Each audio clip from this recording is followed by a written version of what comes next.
has your child done that is technically wrong but you were proud of them for doing it? Early in her junior year in high school, my daughter was getting something from her locker between classes, and a member of the football team groped her. Trained as she was by her brothers, one older and one younger, her first, immediate reaction was to whip around and break his nose.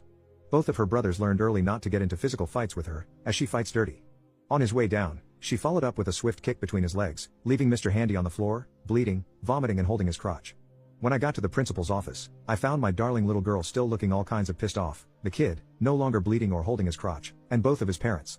I listened to the story and nodded wisely, then I said, well, I guess the punishment fit the crime. Why are we here? What are you talking about? Kid's dad says. We're calling the cops for this assault. I couldn't help it, I started to laugh. You really want to make the fact public that your kid put his hands on a girl uninvited and got his butt kicked for his trouble? You know what? Let's call the cops. We can't have a predator running around free in our high school like this.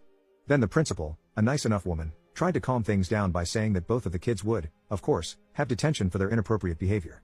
This was not good enough for me. She had done nothing wrong.